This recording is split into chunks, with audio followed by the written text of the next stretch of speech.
Dzień dobry. W dzisiejszym programie: czy Niemcy znów oszukują na własnych sankcjach? Ostra krytyka Banku Centralnego Federacji Rosyjskiej. Amerykanie jadą z kontrolami na Cypr. A na koniec, czy nadchodzi konsolidacja europejskiego przemysłu obronnego? Dzień dobry kochani, z tej strony Mateusz Lech oraz Paweł Jeżowski w bardzo gangsterskiej bluzie dzisiaj, więc pewnie będzie ostro. Witamy w porannym przeglądzie ekonomicznym, codziennym właściwie przeglądzie ekonomicznym. Na wstępie chciałem Was poinformować, że ruszyliśmy z nową serią króciutkich filmików, czy wiecie, że one są w zakładce shorty. Jeżeli chcecie pokazać komuś takie krótkie informacje, których ciężko jest później odszukać, a są bardzo ciekawe, to właśnie w tych takich shortach będą się pojawiały i będziecie mogli podawać je dalej. Nie przedłużając, przekazuję głos Pawłowi, który zajmie się paskiem. Dzień dobry. Będzie ranking tych shortów. Zobaczymy, kto będzie kręcił lepsze, czy ja, czy Mateusz. Tak, będziemy ja robili jeszcze nie zawody. zacząłem kręcić, ale mam nadzieję, że będziecie na mnie głosować w comiesięcznych zestawieniach. Natomiast zaczynamy oczywiście od paska. No i na pasku mamy informacje chyba nie za dobre. Ja o tym wczoraj na Twitterze pisałem, jeżeli ktoś czytał, to widział. Oczywiście też część ludzi nie rozumie tego chyba, co czyta. Pisałem, że dzisiaj będzie 5 z przodu na rosyjskim Uralsie. No i oczywiście jest 5 z przodu. No to nie jest wiedza jak gdyby tajemna. Urals 56,34, można powiedzieć oficjalnie price cap wrócił. A więc Rosjanie już się nie muszą martwić, mogą sprzedawać poniżej $60. Dlaczego jest to problemem i dlaczego jest to zagrożeniem? Dzisiaj w komentarzu, dzisiaj będziemy mówili sobie o przyszłorocznym budżecie, ale z uwzględnieniem cen ropy naftowej i tego, po co pojechał Putin na Bliski Wschód i co mu się udało uzyskać, a co nie, w dzisiejszym komentarzu. Pozostałe rzeczy jak wyglądają? No RTS, słuchajcie, chyba najgorsze tygodnie tego roku, cały czas spada. O ile światowe giełdy, tutaj można powiedzieć, że mamy jakiś rajd, no to na RTS-ie też mamy rajd, ale w dół. No oczywiście winne są też ceny ropy i gazu, które nie napawają optymizmem. Jeżeli chodzi też o pozostałe parametry dewizy, no mamy stabilizację, chociaż znowuż ten tydzień mijający i obecny, no jedne z gorszych tygodni, no bo cały czas waluty się umacniają. Oczywiście nie ma tych jeszcze poziomów 100 czy 110, no ale mamy stabilizację w trendzie takim, można powiedzieć, wzrostowym. Skończyłeś pasek, to ja przechodzę do shortów. Zacznę od informacji, której może jeszcze nie wiecie. W samolocie Tu-204 lecącym nad Ulan-Ude zapalił się lewy silnik. Wylądował natychmiast awaryjnie po starcie z lotniska w Ulan-Ude. Nikt nie został ranny, ale jest to 7. awaria lotnicza w tym tygodniu. Więc nie ma dnia bez awarii, można by powiedzieć. Tak, dzisiaj będziemy mówili o starych gumach i o używaniu tych gum, że to może być groźne, a więc zostańcie z nami do końca. Natomiast mamy informację, że w szkole w Bryańsku uczeń zainscenizował strzelaninę. Tak podaje agencja TASS, powołując się na służby operacyjne. Do zdarzenia doszło w sali gimnastycznej. W tym momencie nie ma informacji o ofiarach, ale są informacje, że prawdopodobnie takie się pojawią. Według agencji, nie wiem tylko czy ranne, czy po prostu ktoś został zabity. W tym momencie agencja Nowosti otoczyła budynek kordonem, no i trwa jak gdyby chyba obława na tego ucznia, z tego co zrozumiałem, bo nie ma też informacji, że go schwytano. Ja tylko przypominam, że do szkół coraz częściej będzie wprowadzana broń i zajęcia ze strzelnictwa, więc takie sytuacje mogą być coraz częstsze w sumie, bo sami się proszą o takie sytuacje. Ty chciałeś coś dodać jeszcze w tej... Tak, dostępność do broni się bardzo mocno zwiększyła w ostatnich 2 latach.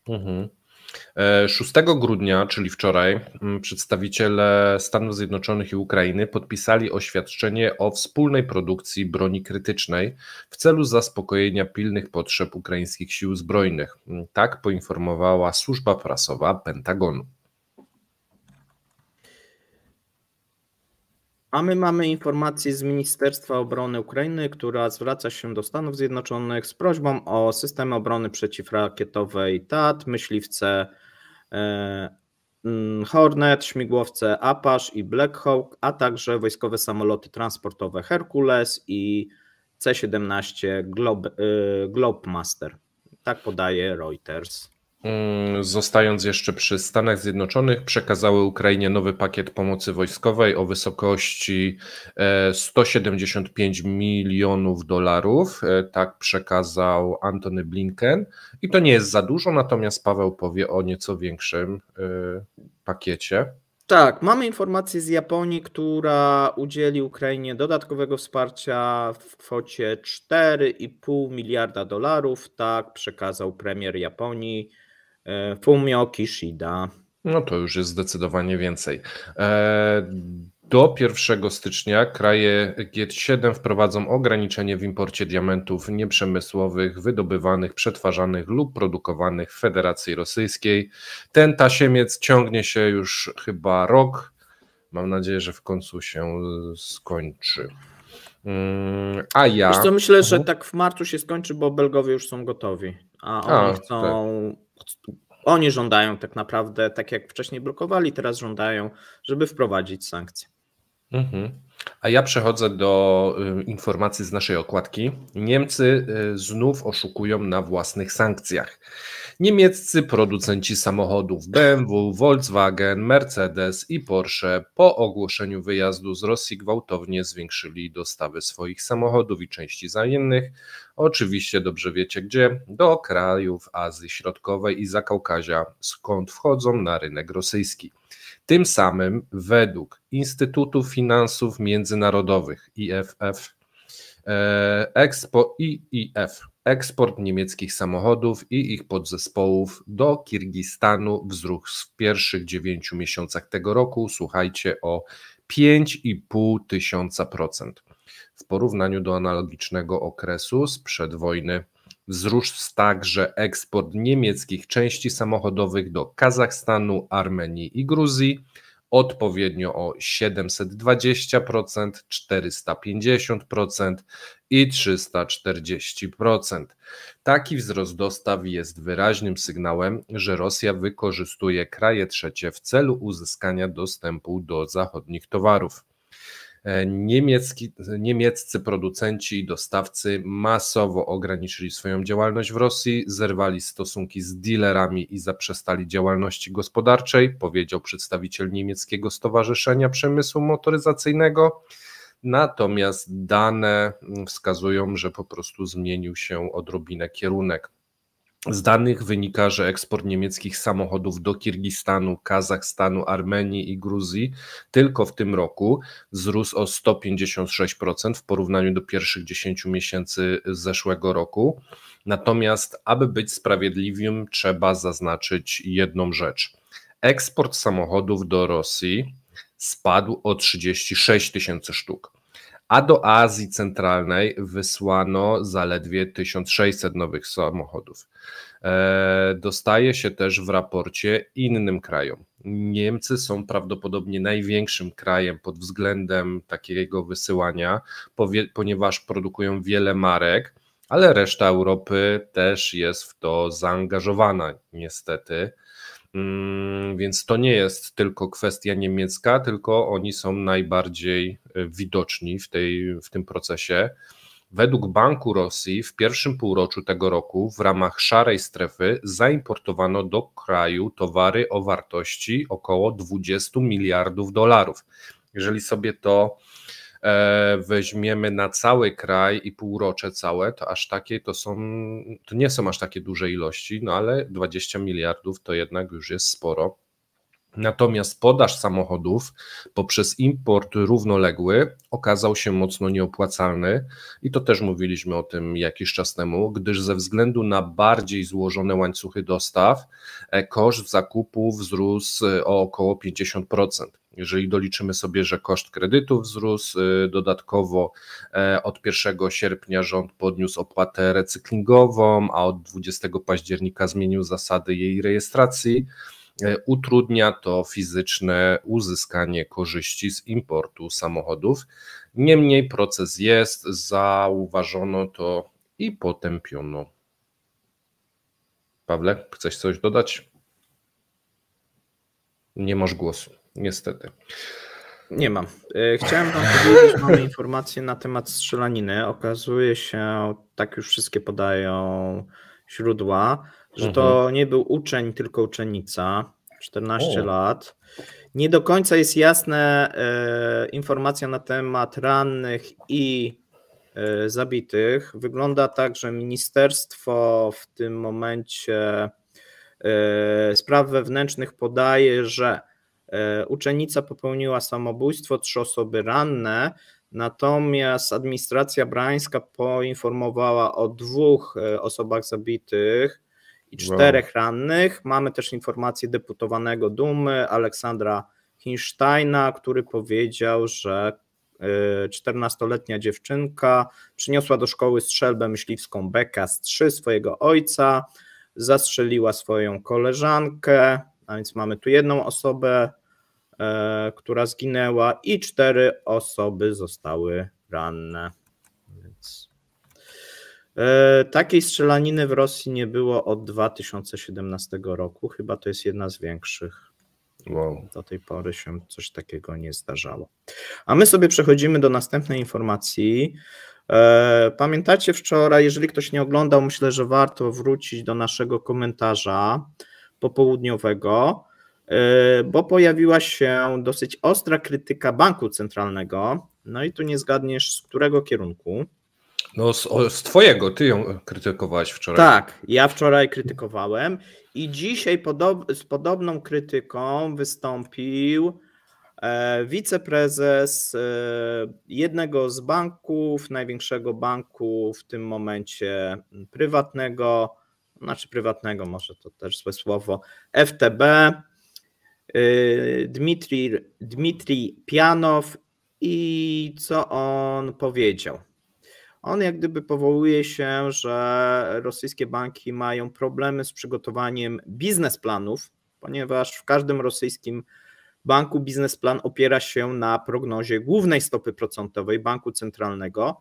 Od tego parametru zależą podstawowe funkcje banku, czyli głównie udzielanie kredytów. No z tego banki w dużej mierze żyją. No i tutaj się mocno żali w gazecie RBK, że oni mają duży z tym problem i tutaj może go zacytuję. Widząc na przykładzie 2023 roku, jak często i jak znacząco Bank Rosji rewiduje swoje prognozy w ciągu roku, zaczęliśmy uważać praktykę publikowania przedziału prognoz głównej stopy procentowej za nawet szkodliwą. To narzędzie zamieniło się w fałszywego przyjaciela analityka. Czy komuś się to podoba, czy nie, obiektywnie rzecz biorąc. Bank centralny jest jednym z najbardziej nieprzewidywalnych banków centralnych na świecie i tutaj powołuje się na badanie Międzynarodowego Funduszu Walutowego oraz późniejsze analizy. I ja sobie sprawdziłem, jak to wygląda i czy ma rację. I tutaj wam pokażę też, RBK opublikowało takie zestawienie najbardziej nieprzewidywalnych banków centralnych i zgadnij, czy tam jest Polska, bo to pewnie kogoś zainteresuje. Nie ma. Jest. Jest? O. Jest. Polska jest na 3. miejscu, no, więc Polski Bank Centralny przez ostatnie 3 lata, to jest za ostatnie 3 lata, po Turcji i Rosji jest najbardziej nieprzewidywalnym. O co chodzi o tą nieprzewidywalność, czyli różnicę pomiędzy tym, jak analitycy, ekonomiści przewidują, a co jak się robi zachowa bank centralny. Aha. No i tutaj mamy sytuację, czekaj, zdejmę ten czat. Albo polscy ekonomiści najsłabsi no albo ekonomiści słabi, nie? Że nie wiedzą co. A najlepsi w USA, tak? Tak. No to ja też często mówiłem, no jednak bank centralny powinien nie kreować politykę gospodarczą, a jednak troszeczkę co innego robić, a te banki próbują kreować. No Turcja jest oczywiście osobnym przypadkiem, no bo tam mieliśmy to zamieszanie z tym poprzednim, nie mówimy o obecnej pani prezes, tylko o poprzedniku, no, który bardzo nietypowe decyzje podejmował. No polski prezes też w tym roku dosyć nietypowe decyzje, których się nikt nie spodziewał, a więc też było zaskoczenie. A w przypadku Rosji, widzisz, również jest, a więc to nie jest proste przewidzieć, co zrobi bank centralny na kolejnym posiedzeniu. I jak nie mi, tylko jak my mi mamy się uda, problemy. to, ale słuchaj, jak mi się uda teraz, to już będę miał 2 z rzędu sukcesy. 2 z rzędu, tak, będziesz miał. To ja ten. Natomiast słuchaj, jest bardzo ciekawe, co on jeszcze mówi, bo bardzo się to, że tak powiem, jest zbliżone do tego, co wczoraj mówiliśmy, ale też się pojawiają nowe wątki, które warto tutaj wspomnieć. On mówi, że obecny plan spowolnienia wzrostu cen w przyszłym roku 4-4,5% jest niemożliwy do zrealizowania. Jedynie matematycznie osiągalny, jeśli inflacja spadnie w drugim i w trzecim kwartale 2024 roku do 2%. Nie? Czyli to w sumie tutaj trudno się z nim nie zgodzić, dlatego niezrozumiałe jest to, co publikuje Bank Centralny, że w 2024 osiągnie ten cel. Oczywiście zrozumiałe jest, jeżeli się weźmie, że to jest Rosja i w sumie co ma opublikować, że nie. Że się nie uda, no to nie może. Natomiast proponuje też kilka dróg wyjścia z sytuacji, poprawienia, czyli to już jest taka krytyka nawet troszeczkę taka niby, że konstruktywna, chociaż nie do końca. Pierwszy pomysł, który się pojawia i pierwsza taka opcja wyjścia ze złej sytuacji, bo on przedstawia tą sytuację obecną jako fatalną dla banków, co ciekawe, dla banków. Ale jak? Rosjanie mówią, że w Rosji jest fatalnie? Tak. A w Polsce mówią, że jest świetnie. Prowadzenie polityki banku centralnego on ocenia tak jak ja fatalny. Fatalny, szczególnie ostatni rok. Ja mam tutaj z nim pełną zgodę. Pierwszy pomysł, który ma wydłużenie terminu powrotu do celu inflacyjnego na poziomie 4%, nawet do 3 lat. Czyli te 4% nie w przyszłym roku, nie w 2025, tylko w 2026 najwcześniej. I to na koniec. No okej, to brzmi bardziej realnie niż to, co zakłada Bank Centralny. Tak, jak nawet słuchasz, no to brzmi sensownie. Drugi pomysł, uwzględnienie popytu i podaży w celu inflacyjnym, wytyka bankowi centralnemu brak reakcji na przegrzanie rynku pracy pod koniec 2022 roku. No znowuż trudno się nie zgodzić. Mówiliśmy, że nie reaguje. Zareagował, jak ta inflacja była już rekordowo niska, niby oficjalna 3%, bo Putin tam nakazał, tak wtedy pamiętasz? 1 kwietnia. Dopiero wtedy. 1 kwietnia i tak naprawdę gdzieś tam, te pierwsze reakcje to w czerwcu chyba były, tak maj, czerwiec, coś tam zaczęło przebąkiwać, że inflacja chyba jednak rośnie z tych 3%, nie? Tak. No ale jak wcześniej była 11, no to w sumie zrozumiałe. I trzecia opcja to, i ona jest ciekawa, słuchaj, i tego się nie spodziewałem, że z jego ust to wpadnie, ale to może zostać zrealizowane. Trzecia opcja to poprawa, czyli manipulacja wspólnie z Rostatem składem koszyka towarów i usług wykorzystywanych do kalkulacji inflacji. Według niego należy dodać do kalkulacji towary lub usługi, które ustabilizują inflację. No ale to, on chce powiedzieć, to teraz oficjalnie podamy to, co robiliśmy od 1,5 roku. Tak, ale jeszcze bardziej ją ustabilizujemy. Jeszcze bardziej. Będziemy stabilizować. Wiesz, bo jemu chodzi o to, że dla banków problemem jest nie, że są wysokie stopy procentowe, tylko że muszą udzielić, wiesz, bo zobacz, co oni zrobili. Czyli on mówi, że tą żabę, no bo winne też są banki. No tak, tak. No ale teraz mówi banki, my nie, to bank centralny, złe prognozy.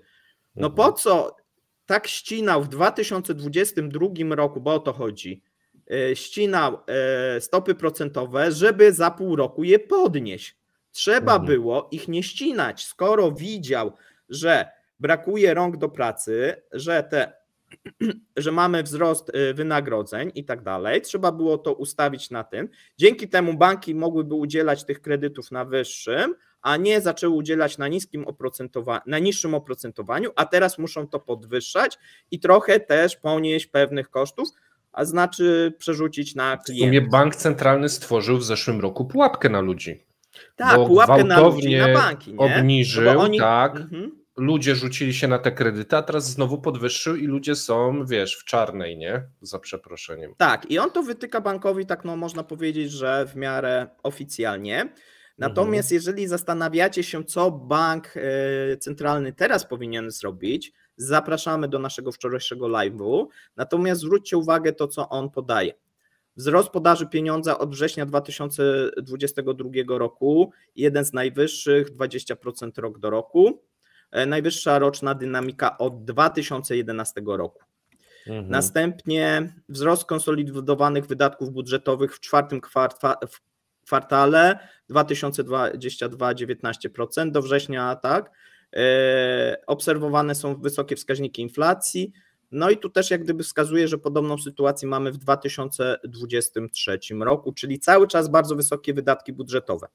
Gwałtowny wzrost wskaźnika przegrzania rynku pracy, no to o tym już tak mówiliśmy wielokrotnie, że tutaj nie trzeba chyba nic dodawać. Oni szacują, jeżeli chodzi o bank, że z części cywilnej gospodarka straciła ponad 1 milion osób. Brakuje. Dobra. I drodzy widzowie, najważniejsze z tego, co Paweł mówił przez 15 minut, to jest to, że prezes drugiego największego banku w Rosji mówi, że w Rosji... Wiceprezes, to nieważne. Nie, to mówi, że jest źle i to jest chyba ważne, że bo ten przekaz się nie przebija w Polsce, więc tu macie bezpośrednio od źródła. A ja przechodzę do następnej informacji. Amerykanie jadą z kontrolami na Cypr, czyli znowu mamy intensyfikację działań w poszukiwaniu rosyjskiego kapitału. Oddział złożony z agentów FBI i Służby do Spraw Egzekucji Przestępstw Finansowych Departamentu Skarbu USA wylądował na Cyprze, aby pomóc lokalnym władzom dowiedzieć się, w jaki sposób Rosjanie unikają sankcji. To myślę, że będzie niezwykle ciekawa książka z tego kiedyś. Cypryjscy eksperci do spraw przestępczości finansowej prowadzą dochodzenie w 29 sprawach wszczętych po tym, jak w kwietniu Stany Zjednoczone i Wielka Brytania nałożyły sankcje na 13 firm i osoby, co do których stwierdzono, że ukrywają aktywa oligarchów, takich jak Roman Abramowicz i Alisher Usmanow. Rzecznik cypryjskiej policji Christos Andreou powiedział, że śledztwo jest jeszcze dalekie od zakończenia i że pomoc amerykańskich specjalistów jest bardzo ważna. Niektóre przypadki jego zdaniem są naprawdę trudne. Tu podejrzewam, że policja cypryjska nie jest w stanie działać swobodnie. Duże pieniądze i kontakty polityczne pewnie w niejednej sprawie łeb ukręciły. Jeśli FBI i Departament Stanu USA będą nad tym czuwać, będzie to na pewno trudniejsze, aby takie sprawy ukręcić. Grupa Amerykanów przybyła na Cypr w niedzielny wieczór i natychmiast rozpoczęła pracę. Pomogą dowiedzieć się, jak lokalni prawnicy, księgowi, specjaliści do spraw usług finansowych pomogli objętymi sankcjami rosyjskim biznesmenom i urzędnikom chronić ich aktywa. Walka z uchylaniem się od sankcji jest dla Cypru szansą na wzmocnienie swojej reputacji jako godnego zaufania centrum biznesowego i finansowego. Tak powiedział w czerwcu nowy prezydent kraju Nikos Christodoulides, w przeciwieństwie do swojego poprzednika, w ramach którego kwitły operacje mające na celu przyciągnięcie i ukrywanie rosyjskich miliardów. Nowy prezydent ogłosił politykę zero tolerancji wobec każdego cypryjskiego obywatela lub firmy pomagającej obejść antyrosyjskie sankcje. Myślę, że to jest fajna wiadomość. Doda tu jeszcze prezydent, popierając środki ograniczające wobec Rosji, Cypr stanął po właściwej stronie historii. Ja też uważam, że Cypr staje w tym momencie po właściwej stronie historii. Mam nadzieję, że się uda namierzyć i doprowadzić śledztwa do końca. Pawle, ty jesteś ucieszony, bo ty w to nie wierzysz. Ja się uśmiechałem, bo niedawno jeszcze prezydent proponował, żeby Węgry zrobiły audyt Tak. cypryjskich właśnie tych przepływów. Natomiast jedna rzecz mnie w tym wszystkim bawi, że Amerykanie sobie tak jeżdżą po tych krajach i robią audyty. Byli niedawno w Turcji, zrobili im audyt, nie? Powiedzieli, co mają poprawić, co zrobić. Teraz są na Cyprze, za moment tam może będą na Malcie, nie? To jakby to były ich, wiesz, jakieś województwa, nie? Na świecie. Tak, sobie tak, wiesz, jeżdżą i mówią, a tutaj to źle, to poprawcie, tak? Nie, do Armenii pojadą, do Kazachstanu. Tego zamknijcie, tu za dużo oszukujecie, to możecie oszukać, a tu za dużo, albo coś. Nie no, wiesz, dobrze, że próbują coś z tym zrobić, no bo państwa same sobie nie są w stanie zrobić. Wiesz, jak masz polityków, policję, prokuratorów przekupionych, jak jest kraj, wiesz, no w sumie bez znaczenia jaki kraj, no to bez jakiejś kontroli zewnętrznej, której na tym zależy, no to nic nie zrobisz, no bo Rosja ma kasę na przekupowanie i ma doświadczenie, wiesz, przekupić, zastraszyć. Natomiast wiesz, no nawet jeżeli częściowo coś się uda na tym Cyprze zrobić, no to będzie uderzenie w tą rosyjską gospodarkę, bo nie ukrywajmy, że tym krajem najbardziej prorosyjskim, gdzie większość tych biznesów była mieszana, rejestrowana do wybuchu konfliktu, był Cypr. Tak. Teraz się to zmieniło, tak, mamy Zjednoczone Emiraty, ale widzimy i wiesz, i w ZEA, i na Cyprze Amerykanie, że tak powiem, muszą im otwierać drzwi. To nie jest tak, że ZEA powie, nie, tutaj nie możecie przyjechać, więc mamy cały czas wizyty właśnie w Emiratach i cały czas są jakieś tam naciski na Cypr, natomiast no teraz też widzimy, że tak troszeczkę dostało to turbo, no bo mamy, tak jak mówiłem, Turcję niedawno, wcześniej mieliśmy Kazachstan, tak i tak dalej. Wiesz co, wydaje mi się, że to też jest fajne, bo jeżeli nie można płacić czy dostarczać więcej środków finansowych Ukrainie, to można przynajmniej w jakiś sposób ograniczać całą możliwość przepływu rosyjskim firmom. Więc dla mnie to jest dobra wiadomość i ja jestem optymistą co do tego. A teraz wypada nam powiedzieć o starych gumach. Tak, będziemy mówili, słuchaj, widzę, że Ci się spodobał ten pomysł, nasz pomysł, ten projekt. Wróć. Stare gumy mogą unieruchomić rosyjskie śmigłowce w locie. Mamy informację z fabryki w Kazaniu, gdzie znaleziono gumę z fałszywymi paszportami jakości i wszczęto sprawę karną. Zdaniem ekspertów stosowanie uszczelek wykonanych z gumy niskiej jakości może doprowadzić do wyłączenia silników w locie. No i tutaj mamy informację, że kazańskie zakłady śmigłowcowe, które są częścią Rosteku, używały gum z fałszywymi paszportami jakościowymi do produkcji uszczelek do układu paliwowego rosyjskich śmigłowców Ansat i Mi-8. Wada materiału została wykryta przez kontrolę wewnętrzną. Odkrycie zostało potwierdzone podczas dodatkowych testów. Tutaj Rostek zapewnia, że użyte chyba śmigłowce i komponenty i silniki zostały zastąpione gotowymi śmigłowcami. Tak nie za bardzo wiem, jak mogli, ale okej. Skoro tam wstawiali stare, no to tego nie za bardzo rozumiem. Natomiast tutaj została zlecona prawdopodobnie kontrola wewnętrzna z grupy Rostek albo jeszcze z innego podmiotu, która ujawniła problem, fakt fałszowania dokumentów dotyczących jakości gumy.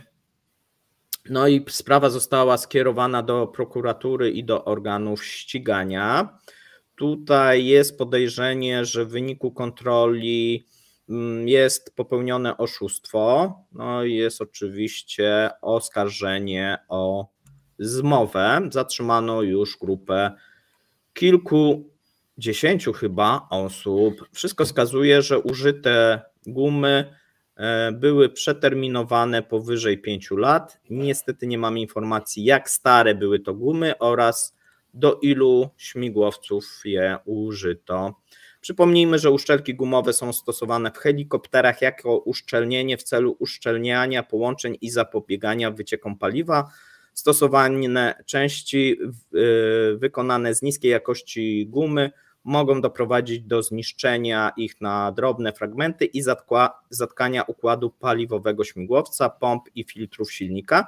Zanieczyszczenie filtrów powoduje niedobór paliwa w silnikach, co doprowadza do ich wyłączenia w locie. Więc to też jak gdyby Chcesz mi powiedzieć, że z powodu kilkunastu uszczelek, które kosztują jakieś pewnie grosze w stosunku do kosztu helikoptera, kilkadziesiąt osób na tym zarobiło, czyli po kilkaset złotych. No nie wiem, może... tak, nie wiem. I teraz, żeby to sprawdzić, trzeba rozłożyć na części helikoptery, żeby to zweryfikować, czy te uszczelki są dobre, czy sparciałe. Tak. Bo to wiesz, po prostu jakieś oni mieli na stanie te gumy, no i one leżały tak pewnie z 10-20 lat, stwierdzili, to szkoda wyrzucać, nie? Tak. Przydadzą się. No i trzeba było sfałszować, że to są nówki nieśmigane, no to zrobili do nich paszporty, że one są nowe, no bo wiesz, zobacz ile trudu tutaj musieli. To ode mnie kciuk jakości Kremlinki za ten ruch. Mam nadzieję, że widzowie też dacie kciuk jakości Kremlinki pod tym materiałem z dedykacją do tych ludzi, którzy się na to zdecydowali. A ja przechodzę do ostatniego tematu, bo bardzo długi dzisiaj nam CEP wyszedł. Unia Europejska planuje zacieśnienie kontroli nad dostawami broni na Ukrainę poprzez utworzenie paneuropejskiego rynku obronnego. Według Euroactiv Komisja Europejska opracowuje strategię europejskiego przemysłu obronnego, nazwa EDIS, której celem jest zarządzanie dostawami sprzętu wojskowego na poziomie całej Unii. Bardziej zintegrowany i konkurencyjny europejski rynek obronny umożliwi europejskiej technologii obronnej i bazie przemysłowej skorzystanie z korzyści skali, poprawiając efektywność organizacji przemysłowych, czytamy w jednym z dokumentów. Unia Europejska planuje zidentyfikować wąskie gardła w łańcuchach dostaw, ułatwić transfery, dzielić zakłady produkcyjne i zabezpieczyć dostawy poprzez finansowanie z Europejskiego Funduszu Obronnego. Blok stara się w ten sposób uniknąć zagrożeń związanych z kryzysami, kontrolą eksportu i problemami logistycznymi, które mogłyby skutkować ograniczeniem dostaw produktów obronnych. Wcześniej Unia Europejska omawiała problem redukcji własnych rezerw broni na tle dostaw na Ukrainie. Szef europejskiej dyplomacji Josep Borrell zauważył, że konflikt na Ukrainie stał się pobudką dotyczącą zdolności wojskowych Unii. W marcu Bruksela obiecała dostarczyć Ukrainie 1 milion pocisków za 1 miliard euro w ciągu 12 miesięcy, ale jesienią stało się jasne, że ten plan nie zostanie zrealizowany właśnie przez wąskie gardła i brak takiej centralnej kontroli nad tym. Minister obrony Niemiec Boris Pistorius potwierdził możliwość realizacji tego planu, dodając, że Unia Europejska planuje nad zwiększeniem produkcji. My co prawda się nad uzbrojeniem nie znamy, brzmi to z jednej strony jako dobre rozwiązanie konsolidacyjne, z drugiej brzmi to jak dobre rozwiązanie konsolidacyjne dla Niemiec pod ich prawdopodobnie przewodnictwem. Zobaczymy. Z mojej strony wszystko. Chciałem powiedzieć, że po aferze kurczakowej mamy aferę gumową, natomiast to też pokazuje, że skoro takie gumy są fałszowane i tyle trudu, to pomyśl, że prawdopodobnie, no bo tak trzeba założyć, takie bardziej dochodowe rzeczy też są podrabiane czy fałszowane. Kawior jest bardziej dochodowy, też mieliśmy aferę kawiorową. Tak. Zapraszamy na dzisiejszy komentarz dnia o godzinie 17. Do zobaczenia. Trzymajcie się.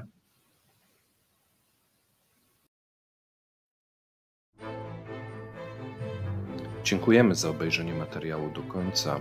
Zapraszamy kolejnego dnia. Trzymajcie się. Cześć.